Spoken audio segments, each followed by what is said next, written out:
I saw an advertisement on my phone for the new Lilo and Stitch movie, and it made me think about Elvis.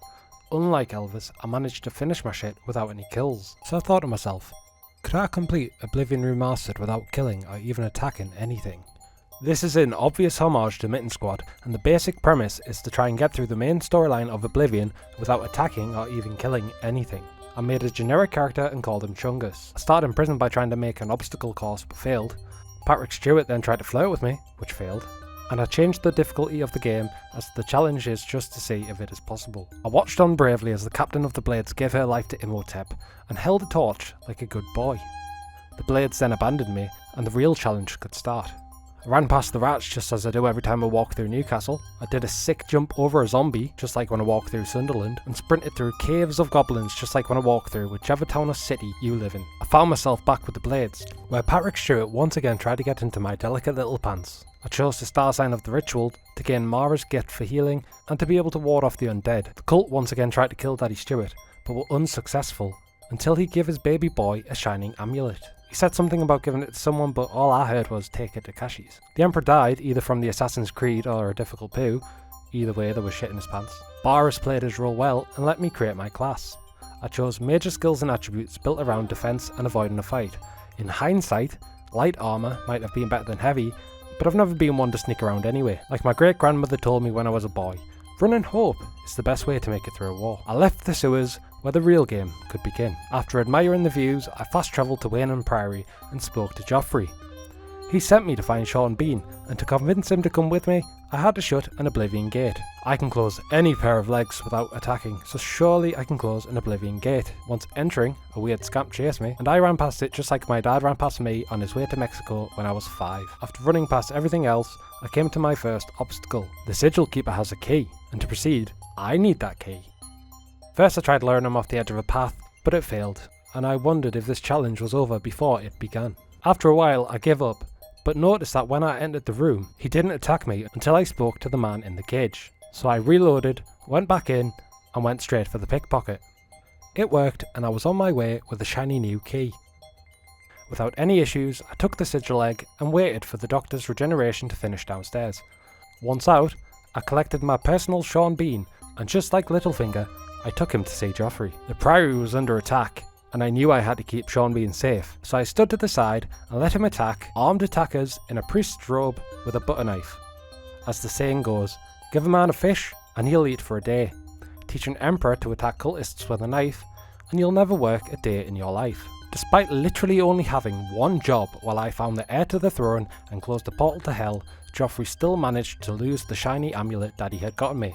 We took Sean Bean to Cloudrilla Temple, where he did a little dance, and I watched as people cheered for him. Joffrey asked me to join the Blades, but after playing Skyrim and seeing what they'd become, I told him to eat his own dick. We agreed to stay friends and to focus on getting the Amulet of Kings back. To start, I had to find Barus, the man who had let me choose my class earlier in the game. He misled a man flirting with him at a bar, and led him to a private place. The man was furious to find out there was no dick to be had, and in his rage, the man assaulted Barus. But in his defence, Barus was being kind of a slut. Barus put the man down, and together we read his diary. It turns out, it was a book, some literature, meaning that the man was a total nerd. No wonder he had no chance with Barus. We thought the book merited looking into, but with neither of us being nerds ourselves, we decided to take the book to a super nerd studying at a university. Fucking boomer. I took the book to Tarmina, who told me that there were another 3 fucking books to get. This bitch thinks I'm a librarian. She lent me her own copy of the 2nd volume, but said that she was too cool to have her own copies of volumes 3 and 4. She told me to check out a bookshop. Shop means money. Money is something that I don't have. Without being able to kill anything, I can't get any good armour or weapons to sell, but I know where there is some armour at least. I went to Anvil and travelled to an island off the side to retrieve Fingleam, a helmet I've gotten every single time I've played Oblivion. Nearly 20 years of playing Oblivion and getting the helmet every time means I should know where it is, right? Wrong. I had to watch a YouTube tutorial to find where this helmet is. I found the helmet and took it to sell. I then went to First Edition to find the books, where the snob behind the counter corrected me. Be referring to Mankar Cameron's commentaries on the Mysterium Xarxes. A common mistake. He's lucky that this is a no-kills run. I couldn't convince him to sell me the book, so I waited for the little dork who had pre-ordered it so I could wedgie him and take his book. I told him that his little gang killed the Emperor, and he surrendered the book for free. I didn't need the gold that I'd just spent an ungodly amount of time trying to find despite collecting it close to 50 times in my lifetime. That made me want to kill him, but as a man of God, I let him live. He told me that I had to meet a sponsor to get my hands on the 4th volume of the book, so I took my pet Boris with me as a meat shield. Boris made short work of the rats and crabs on the way to the meeting. Once there, Boris mentioned wondering who had put a meeting table there, and told me to watch from a vantage point to help out when needed. Boris somehow blew our cover, and a fight ensued. Not wanting to miss out, I watched on cheering for Boris like he was a gladiator. He died, and I was left with a problem. The last man standing has the book I need. I tried to help him fall off an overhead path, but the fall wasn't enough to do any damage. I remembered that there were goblins in these days sewers, and led my book sponsor to meet them. They had a disagreement, and I had a book. Boris somehow saw the meeting table, but not all the Mythic Dawn stuff. I left the sewers and went to meet Taormina. She told me that the first words were key in the first 2 volumes, but wouldn't look at the super rare shiny 3rd and 4th volumes I had collected by myself without assistance from blades or goblins. I couldn't remember where the main storyline goes from this point, so I headed to the Imperial City to pick up a note I remembered hearing about. It led me to a shrine, which led me to another shrine, where, you're not going to believe this, it leads me to another, more different shrine. This time it was the Night Mother Shrine of Murder. I then had to meet a dark elf who told me to get dressed up in fancy dress and head to a cave for a party. I went to the cave and something happened. I was told to sacrifice someone. Obviously I couldn't do that, but you're not going to believe this. I set a campfire to cook some meat, some vegetables, and the man being sacrificed moved his cage over my flame. I can now summon a lady to give me armour. The main questline, however, was not affected. I checked my kill count and it said 0, meaning that the game believed me. Another man decided to sit under some rocks, which went well for him, and I remembered something about a gravestone outside the Imperial Palace. I headed there to look into it, as so far my memories of the game have been nothing but perfect on this little adventure. I found a glowing map after reading the books a few more times, which led me to a cave near Shadenhall. Once there, a man took all of my hard-earned treasures, and I was led to a room of fanatics, waiting to hear from Mancor Cameron, who sounds a lot like the snowman from Doctor Who. We all praised the snowman, who then fucked off into a pole. They asked me to sacrifice someone, which again, I obviously couldn't do. I stole a book and ran for the hills. The way I came in was now locked, so I had to run and run, being followed by a gaggle of morons through some side halls. I ran back to the original room, not knowing where to go, where I jumped onto a ledge to try and find a place to stop and think. My gaggle then followed me and jumped, but as stated by the laws of physics and proven in the 1992 documentary White Men Can't Jump, they fell off the ledge and found their paradise. I ran around again to see if I'd missed somewhere and found a corpse containing all of my stuff. My guess is that his own friends betrayed him so they could get their hands on all of my cool shit. I took what I needed and continued. I eventually found my way out and climbed a mountain until the bad men went away. I travelled back to Cloudrilla Temple to ask Sean Bean where to go from here. He told me he wanted to read a book. In the meantime, I was to report to Joffrey to deal with some spies in Bruma. They gathered around a green glowing dildo at dawn. I arrived and no one was there, so I waited at Bruma's north gate only to be attacked by 2 people who clearly didn't like each other. The guards of Bruma finished off the last one and I looted her body.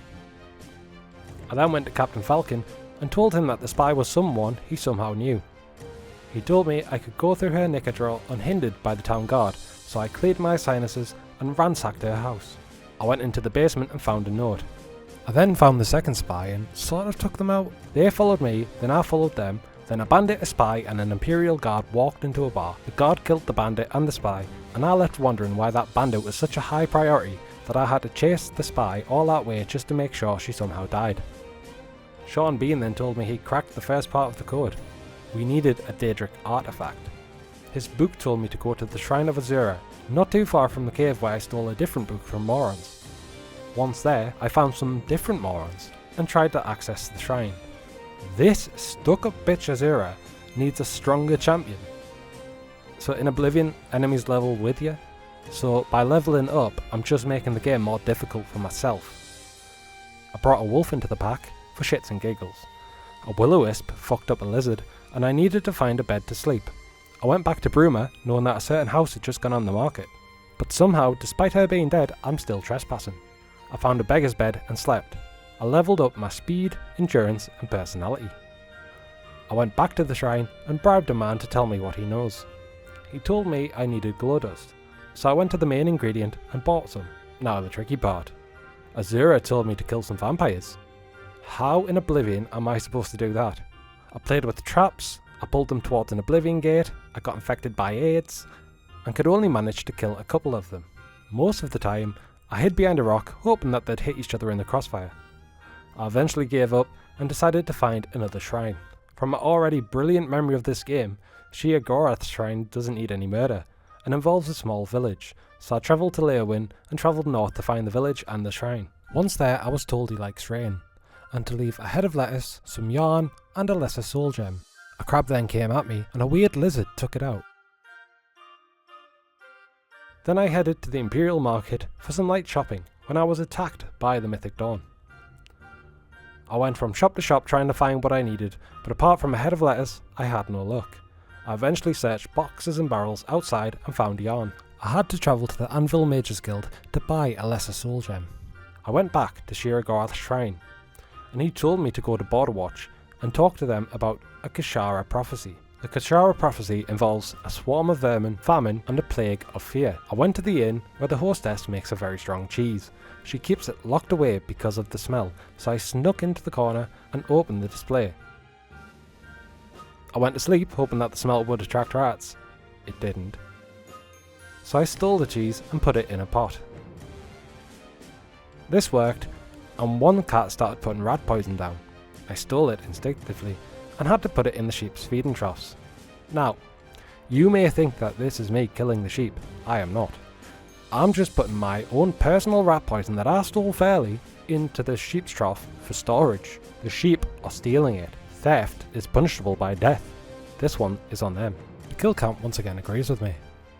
Once I'd completed this, Shia Gorath decided to make it rain wolves. He gave me the Warberjack, and off to Cloud Ruler Temple I go. Once there, I handed the staff to Sean Bean, who told me to speak to Joffrey again. There's trouble in Bruma.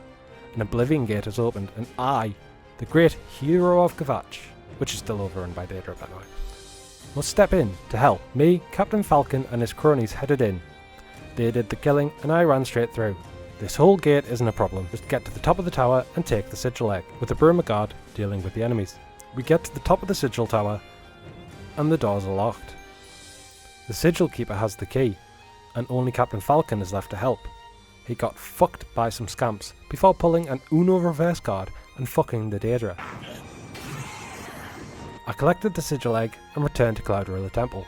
Then, Joffrey gave me the quest that filled my heart with dread. Go to all the other towns and cities to request aid for Bruma. This means closing an Oblivion gate outside every town and city.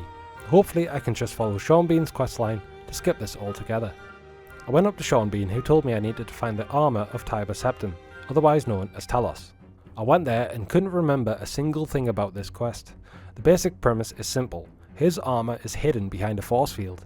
To break this force field, I need to defeat 4 blades that are now skeletons. After finding the skeletons, I realised that I could try and put them between me and the hordes of hell, hoping that the ghosts would kill them in the crossfire. I spent ages trying to get this to work before changing a rule.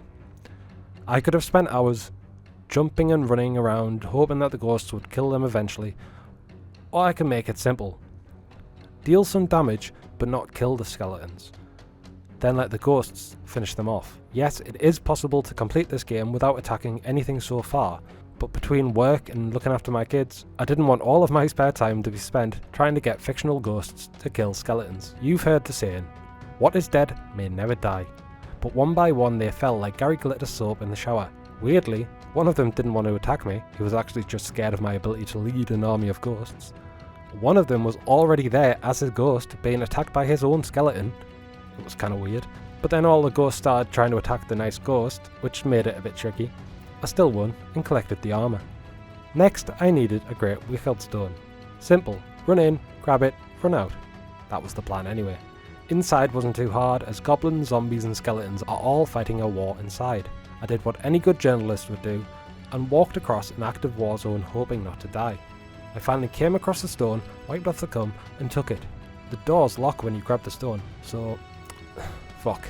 I ran around trying to find a way out, but it was no good. I saw some star-crossed lovers divided by one of the doors and knew what I had to do. I loaded back and searched everywhere for lockpicks. Turns out not many merchants sell them. I found a shady guy selling them outside the Imperial City, bought a load and came back. I grabbed the stone, immediately picked one of the locks, and off I fucked. On my way out, I saw a large red thing in the sky, and ignored it. Next it was time for trouble. Sean Bean had shiny armour on, and he told me his wise plan. Kvatch 2.0. A massive gate to Oblivion, but since Bonnie Blue wasn't here to open her legs, we had to do it the old-fashioned way. We needed the Bruma Guard to stop closing gates, and to make this happen, I had to set up a meeting between Sean Bean and the Countess of Bruma. Once I arrived at the meeting spot, no one was there. Then I found the Countess standing there refusing to move. I finally convinced her to come with a reload, but then Sean Bean decided to be a no-show, and the Countess's bodyguards got stuck in the scariest loop imaginable. They couldn't leave. Every time they went through the door, they literally exited the way they came in. I like to imagine it was like an infinite loop of death and rebirth. They leave when I say they can. I am the hero of Kvatch after all. When we left the chapel to head to the gate side, there were 5 or 6 townfolk standing around. I think they were waiting for Sean Bean, but he didn't arrive. I went to the battlefield, and still no Sean Bean. I had started to think that Joffrey had once again taken his head. I waited an hour, and finally Sean Bean arrived. But he didn't do anything, he just stood there, and talking to him did nothing. So far, the hardest part of this whole challenge has been trying to get this scripted event to work properly. I reloaded again and still nothing. I entered the chapel, and still nothing. I left the chapel, and finally, the cunt shows his face. I walked with him through the worst round of applause I'd ever heard, and the bells tolled. He finally got his act together and started the quest. We let 2 smaller gates open to pave the way for the big boy. I used the shield to best defend Sean Bean before running into the big boy gate. Once inside, a timer starts, giving me 15 minutes, but as my girlfriend will tell you, I only need 3. I ran past everything and everyone, climbed the tower, and claimed the Great Sigil Egg as my own. I only had to pick a lock for this one. No killing the Sigil Keeper for his key. Weirdly, the biggest Oblivion gate had the least security. Now the real game could begin. Time to go into Mankar Cameron's sex dungeon. The end is in sight. A Daedric guard called Cathalid offered me an option. He'll give me some binds that let me pass in return for some favours. I got down on my knees and he told me to free some freak from a cave. I got up off my knees disappointed and freed his little friend. He gave me some binds that let me pass into a generic cave system.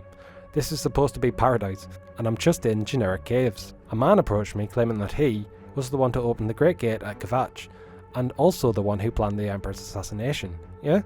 Well, I once completed a Rubik's Cube, so I think our lifetime achievements are pretty much equal. A different man came asking who I was. I think he liked me. So I got into his sex cage willingly, and he lured me near a pit of lava. He edged me. He didn't let me finish, bringing me back up and throwing me out the other side like a discarded whore. On the other side, I pulled a lever that lowered someone into the lava. I'm not a monster. I didn't edge her. I sent her all the way down. I checked my kill count, still 0, so I didn't reload. I ran through hordes of enemies and got stopped by a door that wouldn't let me through because of my binds. A big boy named Madrake had decided he needed some new fuckmeat and chose me as his #1 candidate. I was honoured, truly I was, but my bum was already claimed. I ran around trying to push people into lava and trying to get them to hit each other. I stood on top of rocks and used my shield to defend myself, but it honestly felt hopeless. Although Madrake got hit by a spell that almost emptied his health. I ran back on myself, and then a hero came along and gave me the strength to carry on. He then got fucking roasted, but I know he's immortal. He'll come back, and unlike my weird uncle, he won't be drunk. He may still try and touch me though. I had 1 Ascended Immortal, 1 dinosaur thing trapped near lava for my own convenience, and 1 Madrake who I hadn't seen for a while, but my bum twitched and I knew he was still around. I found him still low on health and retreated to my rock to heal up. They wouldn't hit each other in the crossfire though. I ran around some more to try and free the dinosaur to add an extra level of danger, and then my hero finally returned. He then got instantly fucked into a pit of lava. Now I have to wait for him again. Back to Pride Rock. I was beginning to think it was impossible. I waited for him, like a ghost lady in every lighthouse, who was seen staring out into sea, and finally, he returned. This time, he meant business. He fucked them up and freed me. Mankar Cameron congratulated me in my head, and I walked towards his palace. A woman called Rumour welcomed me to their family home, mentioning that I'd seen her before. I remembered while looking back at the footage that she was one of the goslings that had jumped off a slight cliff and killed themselves in that cave. 3 Camerons attacked me, and one by one I pushed them off the edges of a high pathway, killing them. But there was a problem. Mankar Cameron heals himself, and his children respawn indefinitely. It's time to do what I never wanted to do, lower his health and try to finish him off before he heals. In the kerfuffle that ensued, much like everyday life in an Alabama town, one of his own children finished him off. He was gone, and his children finished themselves off with him. I checked my kill count, took back the Amulet of Kings, and the reality of this world collapsed around me. I tried to sit on Cameron's throne to feel like a king before the end, and once again, I wasn't allowed to finish. Sean Bean welcomed me back, and when I gave him the Amulet of Kings, he got all coy and belongs to me, the Amulet of Kings. It's weird, right? Finally, we went to the Imperial City. The end was in sight. I spoke to Sean Bean and told him to follow me. He told me to lead on. And then he fucked off ahead of me. Fucking rude, after all I've done for this sausage. Outside was a war zone. I headed to the Temple District, and once again Sean Bean didn't follow me. Inside was an Oblivion gate and the daddy of all daddies. It was Mehrunes Dagon himself. From the other side of the gate, Sean Bean somehow knew that Mehrunes Dagon had returned. We got into the Temple of the One, where Sean Bean turned into a dragon. I watched as Dagon and Dragon battled. Sean Bean got carried away and started teasing Dagon, kissing him playfully on the neck. I decided to end it all by shouting Dracarys, and Dagon fell. Sean Bean then did what Sean Bean does best and got rock hard. He also died. With this, the end was here. The Chancellor asked me where he'd gone. I told him that it was Sean Bean. Where do you think he went? He's fucking dead. He's always dead. And with that, I was named the champion of Cyrodiil, and the main questline was complete. So to answer the title question, sort of technically yes. I may have been responsible for a few deaths, but none of them counted towards the in-game kill count. As for not attacking enemies, it's totally possible, but I just didn't have the time to do it between work and raising children. If you liked this video, give it a like. If you hated it, dislike it, and let me know what a colossal bellend you think I am. A big thanks to the inspiration from MittenSquad, and with that, stay cynical.